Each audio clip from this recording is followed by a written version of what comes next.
আজকে আপনাদেরকে দেখাবো টাইমার কি করে চেক করে। এটা হচ্ছে ওয়ালপুলের টাইমার, অনেক পুরনো টাইমার। কি করে চেক করে আজকে আপনাদেরকে দেখাবো। এই দুটো তার আছে, একটা এই নিউট্রালে দিয়ে দিলাম, একে নিউট্রাল, তিনে হচ্ছে লাইন। এবার আমাদের কাছে বোর্ড আছে, বোর্ডে দিলাম, সুইচ দিলাম। এবার দেখব কম্প্রেসারকে লাইন ছাড়ছে কিনা। এটা হচ্ছে কম্প্রেসার লাইন, কম্প্রেসারকে লাইন ছেড়ে দিয়েছে, দেখতে পাচ্ছেন কম্প্রেসারকে লাইন ছেড়ে দিয়েছে। এর ভেতরে একটা মোটর আছে যেটা ঘুরছে, এর ভিতরে একটা মোটর আছে। এই জিনিসটা আস্তে আস্তে আস্তে আস্তে আস্তে আস্তে ঘুরে এই দাগের কাছে আসবে।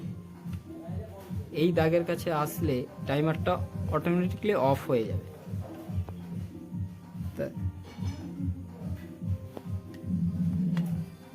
এখন আপনারা দেখতে পাচ্ছেন যে কম্প্রেসারের লাইন ছেড়ে দিয়েছে। এবার হিটারের লাইন ছাড়ছে কিনা সেটা আমরা কি করে চেক করব। এটা তো আর দেখুন লাইন ছাড়ছে না, এটা হচ্ছে হিটার লাইন। এই লাইনটা ছাড়ছে কিনা আমি কি করে চেক করব। তাহলে আমার টাইমার ঠিক আছে কি না ভুল আছে সেটা আমরা কিভাবে চেক করব। এটা আমার কম্প্রেসার লাইন ছাড়ছে, কিন্তু আমার হিটার লাইন ছাড়ছে কিনা সেটা চেক করব কিভাবে, সেটা দেখাচ্ছি আপনাদের। এরপর চেক করে এটা আস্তে আস্তে আস্তে আস্তে ঘোরাবো, এটা আস্তে আস্তে আমি ঘোরাবো, হাত দিয়ে ঘুরিয়ে দেখাচ্ছি, বেশি সময় নষ্ট করব না আপনাদের।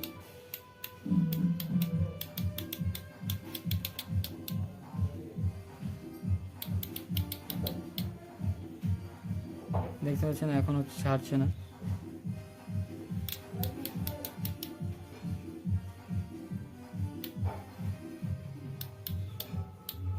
একটা খাটাক করে আওয়াজ হবে, দেখুন খাটাক করে আওয়াজ হলো। এবার দেখুন হিটারের লাইন ছেড়ে দিয়েছে, দেখতে পাচ্ছেন হিটারের লাইন। তার মানে আমার টাইমারটা একদম ওকে রয়েছে, টাইমারটা একদম ওকে রয়েছে। এইভাবে আপনারা চেক করে নিতে পারবেন টাইমার। দেখুন কম্প্রেসার বন্ধ হল, কম্প্রেসার লাইন বন্ধ হয়ে গেছে, দেখতে পাচ্ছেন কম্প্রেসার লাইন বন্ধ হয়ে গেছে, কম্প্রেসারকে আর সাপ্লাই দিচ্ছে না। এটা হচ্ছে হিটার লাইন, হিটার অন হয়ে গেছে।